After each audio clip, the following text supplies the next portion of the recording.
നമ്മൾ അടുത്തായിട്ട് പരിചയപ്പെടാൻ പോകുന്നത് shell and coil water cooled കണ്ടൻസറിനെ പറ്റിയിട്ടാണ്. Shell and coil water cooled condenser.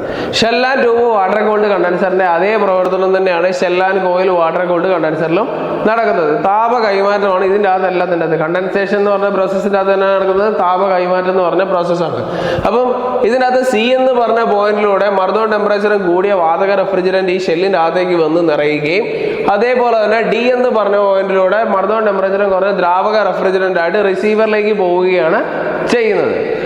ഇനി അതേ അടുത്തൊരു പ്രോസസ്സ് എന്ന് പറഞ്ഞു കഴിഞ്ഞാൽ ഈ ഒരു വാതക അവസ്ഥയിലുള്ളത് ദ്രാവക അവസ്ഥയിലേക്ക് മാറണമെന്നുണ്ടെങ്കിൽ എ എന്ന് പറഞ്ഞ ബോർഡിലൂടെ തണുത്ത ജലം കടന്നു വരികയും ബി എന്ന് പറഞ്ഞ ബോർഡിലൂടെ തണുത്ത ജലം കൂളിംഗ് ടവറിലേക്ക് പോവുകയും ചെയ്യണം. ഈ ഒരു പ്രോസസ്സിനിടയിലാണ് ഈ താപ കൈമാറ്റം നടക്കുന്നത്. ഈ മർദ്ദവും ടെമ്പറേച്ചറും കൂടിയ വാതക റെഫ്രിജറന്റിന്റെ അകത്തുള്ള താപത്തെ ഈ തണുത്ത ജലത്തിലേക്ക്, ഈ കോയിലിൻ്റെ അകത്ത് കിടക്കുന്ന തണുത്ത ജലത്തിലേക്ക് താപത്തെ കൈമാറ്റം ചെയ്യപ്പെടുന്നു. അതായത് താപ കൈമാറ്റം എന്ന് പറഞ്ഞാൽ താപം കൂടിയതിൽ നിന്ന് കുറഞ്ഞതിലേക്കാണ് എപ്പോഴും സഞ്ചരിക്കുന്നത്. അപ്പം ഇവിടെ താപം കൂടുതലും ഇവിടെ താപം കുറവാണ്. അപ്പം ഇതിൻ്റെ അകത്തുള്ള താപം ഇതിൻ്റെ അകത്തേക്കായിരിക്കും സഞ്ചരിക്കുന്നത്. ഈ ഒരു തത്വത്തെ അടിസ്ഥാനമാക്കിയിട്ടാണ് ഇതിൻ്റെ അകത്ത് താപ കൈമാറ്റം നടക്കുന്നത്. അപ്പം ഈ ഒരു പ്രോസസ്സ് നടക്കുന്ന സമയത്ത് ഈ തണുത്ത ജലം ചൂടുള്ള ജലമായി മാറി അത് കൂളിംഗ് ടവറിൽ പോയി സ്പ്രേ ചെയ്യപ്പെട്ട് തണുപ്പിക്കപ്പെട്ടതിന് ശേഷം വീണ്ടും അത് ഒരു വാട്ടർ പമ്പ് ഉപയോഗിച്ചിട്ട് തിരിച്ചെന്ത് ചെയ്യുക, എ എന്ന് പറഞ്ഞ ബോർഡിലേക്ക് തന്നെയാണ് വരുന്നത്. അതേപോലെ തന്നെ വാതക അവസ്ഥയിലുള്ള റെഫ്രിജറന്റ്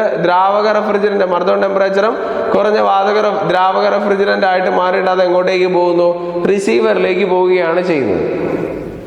ഈ ഒരു കണ്ടൻസർ, ഈ shell and coil water cooled കണ്ടൻസറിനെ സർവീസ് ആവശ്യങ്ങൾക്കായിട്ട് ഭയങ്കര ബുദ്ധിമുട്ടാണ്. സർവീസ് ആവശ്യങ്ങൾ എന്ന് പറയുമ്പോൾ ഈ ഒരു ട്യൂബിൻ്റെ അകത്തോടെ തണുത്ത ജലം സഞ്ചരിക്കുന്നുണ്ട്. ജലം പല പ്രാവശ്യം ഒരു ട്യൂബിലൂടെ അല്ലെങ്കിൽ നിങ്ങൾ ഒരു ബോട്ടിലിൻ്റെ അകത്ത് വെള്ളം എടുത്ത് വെച്ച് കഴിഞ്ഞാൽ ഒരു ദിവസം 2 ദിവസം കഴിഞ്ഞ് കഴിയുമ്പോൾ എന്ത് സംഭവിക്കുമോ, ആ ബോട്ടിലിൻ്റെ അകത്ത് ചെറിയ രീതിയിൽ പായൽ പിടിക്കുന്നുണ്ടാവും. എന്ന് പറഞ്ഞതുപോലെ ഈ ട്യൂബിൻ്റെ അകത്ത് എന്തുണ്ടാവും, പായലുണ്ടാവും. ഫൗളിംഗ് ഫാക്ടർ എന്ന് പറയും. ഈ ഫൗളിംഗ് ഫാക്ടർ പിടിച്ചിട്ടുണ്ടെങ്കിൽ സംഭവിക്കുന്ന കാര്യം എന്ന് പറഞ്ഞു കഴിഞ്ഞാൽ കറക്റ്റായിട്ട് കണ്ടൻസേഷൻ നടക്കാതെ വരും. കണ്ടൻസേഷൻ കറക്റ്റായിട്ട് നടക്കാതെ വരുമ്പോൾ ഡിസ്ചാർജ് പ്രഷർ കൂടും. ഇതിൻ്റെ അകത്ത് കണ്ടൻസറിനകത്തുനിന്ന് താപത്തെ കൈമാറ്റം ചെയ്യപ്പെടാതെ വരും. അങ്ങനെയുള്ള കുറേ പ്രശ്നങ്ങൾ വരുമ്പോൾ സിസ്റ്റത്തിന് തന്നെ ടോട്ടലി ഡാമേജ് സംഭവിക്കാനുള്ള സാധ്യത വളരെയധികം കൂടുതലാണ്. അതുകൊണ്ട് തന്നെ ആഴ്ചയിൽ എന്ത് ചെയ്യുക, സർവീസ് ചെയ്തിട്ടുണ്ടായിരിക്കണം. വീക്ക്ലി സർവീസിൽ പെട്ടതാണ് ഈ ഒരു കണ്ടൻസർ ക്ലീനിങ് എന്ന് പറയുന്നത്. അപ്പം കണ്ടൻസർ ക്ലീൻ ചെയ്യണമെന്നുണ്ടെങ്കിൽ CTC എന്ന് പറഞ്ഞ കെമിക്കൽ, കാർബൺ ടെട്രാ ക്ലോറൈഡ് എന്ന് പറഞ്ഞ സൊല്യൂഷൻ നമ്മൾ കൂളിംഗ് ടവറിൽ കലക്കിയിട്ട് എന്ത് ചെയ്യുക, മിക്സ് ചെയ്തതിന് ശേഷം ഒരു വാട്ടർ പമ്പ് ഉപയോഗിച്ച് ഇതിൻ്റെ അകത്തോടെ സർക്കുലേറ്റ് ചെയ്ത് കഴിയുമ്പോൾ ഇതിൻ്റെ അകത്ത് പറ്റി പിടിച്ചിരിക്കുന്ന പായൽ പൂപ്പലെല്ലാം എന്ത് ചെയ്യുക, പുറത്തേക്ക് പോവുകയും സർവീസ് ചെയ്യാൻ സൗകര്യമാണ്. അപ്പം ഇങ്ങനെയുള്ളൊരു കാര്യം ഉള്ളതുകൊണ്ട് ഈ സർവീസ് അത്യാവശ്യമായതുകൊണ്ട് തന്നെ കൂടുതലായിട്ട് ആൾക്കാർ എന്ത് ചെയ്യുക, ഈ ഒരു shell and coil water cooled condenser ഉപയോഗിക്കാറില്ല. കൂടുതലും shell and tube water cooled condenser ആണ് ഉപയോഗിച്ചു വരുന്നത്. പിന്നെ ഇതിൻ്റെ അകത്ത് വേറൊരു കാര്യം പറയാനുള്ളതെന്ന് പറഞ്ഞു കഴിഞ്ഞാൽ റെഫ്രിജറന്റ് സഞ്ചരിക്കുന്നതിൻ്റെ നേരെ ഓപ്പോസിറ്റ് ഡയറക്ഷനിലായിരിക്കും വാട്ടർ സഞ്ചരിക്കുക. അതിന് കൗണ്ടർ ഫ്ലോ എന്നാണ് പറയുന്നത്. അങ്ങനെ ചെയ്യാനുള്ള കാരണം എന്ന് പറഞ്ഞു കഴിഞ്ഞാൽ റെഫ്രിജറന്റിന്റെ ടെമ്പറേച്ചർ ഏറ്റവും കൂടുതൽ ഈ ഭാഗത്തും ജലത്തിന്റെ ടെമ്പറേച്ചർ ഏറ്റവും കുറവ് ഈ ഒരു ഭാഗത്തുമായിരിക്കും. ജലത്തിന്റെ ടെമ്പറേച്ചർ ഏറ്റവും കുറഞ്ഞിരിക്കുന്നത് ഈ ഒരു ഭാഗത്തുമായിട്ടായിരിക്കും. പറഞ്ഞ മനസ്സിലായില്ല? അപ്പൊ ഇതിനിടയിലൂടെ ഈ ഭാഗത്ത് നിന്ന് ഇങ്ങോട്ടേക്ക് സഞ്ചരിക്കുമ്പോഴും ഈ ഭാഗത്ത് നിന്ന് ജലം ഇങ്ങോട്ടേക്ക് സഞ്ചരിക്കുന്ന സമയത്തും ഉണ്ടാകുന്ന ഒരു പ്രത്യേകത എന്ന് പറഞ്ഞു കഴിഞ്ഞാൽ ഇതിൻ്റെ അകത്ത് താപ കൈമാറ്റം നടത്താൻ വേണ്ടിയിട്ട് വളരെ എളുപ്പമാണ്. ഇവിടെ ഈ ഫിഗറിൽ കൊടുത്തിരിക്കുന്നതെന്ന് പറഞ്ഞു കഴിഞ്ഞാൽ ഈ ഡയറക്ഷനിൽ നിന്നാണ് ജലം സഞ്ചരിക്കുന്നതെന്നാണ് കൊടുത്തിരിക്കുന്നത്. പക്ഷേ ഇതിൻ്റെ ഈ ഫിഗറിൻ്റെ അകത്ത് മിസ്റ്റേക്ക് ഉള്ളതുകൊണ്ട് തന്നെ ഈ ഒരു ഡയറക്ഷനിൽ നിന്നാണ് ശരിക്കും എന്ത് ചെയ്യുക, ജലം സഞ്ചരിച്ച് വരേണ്ടത്. അതേപോലെ തന്നെ tube in tube or double tube water cooled condenser. ഒരു tube in tube or double tube water cooled condenser എന്ന് പറയുമ്പോൾ നിങ്ങൾ ഓർക്കും ഇത് എന്താണ് സംഭവം. ഒരു സെയിം പ്രോസസ്സ് തന്നെയാണ് ഇതിൻ്റെ അകത്തും നടക്കുന്നത്. ഷെൽ ആൻഡ് ട്യൂബ് ആണെങ്കിലും ഷെൽ ആൻഡ് കോയിൽ ആണെങ്കിലും ട്യൂബിൻ ട്യൂബ് ആണെങ്കിലും ഈ 3 കണ്ടൻസറിനകത്ത് നടക്കുന്നത് എന്താണ്, ഒരേ പ്രോസസ്സ് തന്നെയാണ്. കണ്ടൻസേഷൻ എന്ന് പറഞ്ഞ പ്രോസസ്സ്. അതായത് ഒരു ട്യൂബിൻ്റെ അകത്തോടെ ജലം വരികയും മറ്റൊരു ട്യൂബിൻ്റെ അകത്തോടെ എന്ത് ചെയ്യുക, അല്ലെങ്കിൽ ഒരു ഷെല്ലിൻ്റെ അകത്തേക്ക് വാതക റെഫ്രിജറന്റ് കടന്നു വരികയും ആ ഒരു ഷെല്ലിൻ്റെ അകത്തേക്ക് ട്യൂബിനെ ഫിറ്റ് ചെയ്ത് വെച്ചിട്ട് അതിൻ്റെ അകത്തോടെ തണുത്ത ജലത്തെ കടത്തി വിട്ട് തണുപ്പിക്കുകയാണ്. അതേ പ്രോസസ്സ് തന്നെയാണ് എന്ത് ചെയ്യുക ഇതിൻ്റെ അകത്തും നടക്കുന്നത്. ഈ സെന്ററിലൂടെ ഉള്ള പോയിന്റിലൂടെ മർദ്ദവും ടെമ്പറേച്ചറും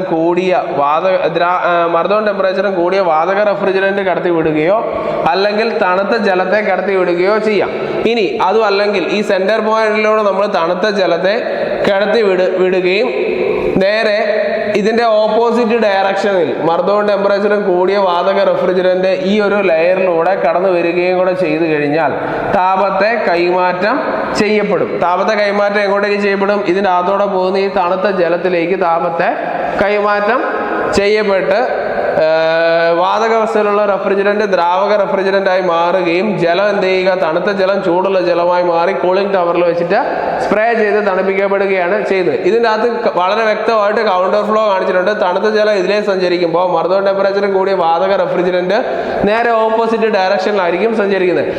വാതകത്തിന്റെ ഏറ്റവും താപം കൂടിയ ഒരു പ്ലേസ് എന്ന് പറയുന്നത് ഈ റെഫ്രിജറന്റ് കടന്നു വരുന്ന ഒരു ഭാഗമാണ്. അതേപോലെ തന്നെ ഏറ്റവും എന്താ പറയുക, ജലത്തിന്റെ ഏറ്റവും ടെമ്പറേച്ചർ കുറഞ്ഞ ഭാഗം എന്ന് പറയുന്നത് ഈ ജലം കടന്നു വരുന്ന ആ ഒരു പോർഷൻ ആണ്. എന്ത് ചെയ്യുക? ടെമ്പറേച്ചറിൽ ഏറ്റവും കുറഞ്ഞതും വാതകത്തിന്റെ ടെമ്പറേച്ചർ ഏറ്റവും കൂടിയത് റെഫ്രിജറന്റ് കടന്നു വരുന്ന പോർഷനാണ്. ഈ ഒരു പോർഷനിലേക്ക് വന്നു കഴിയുമ്പോൾ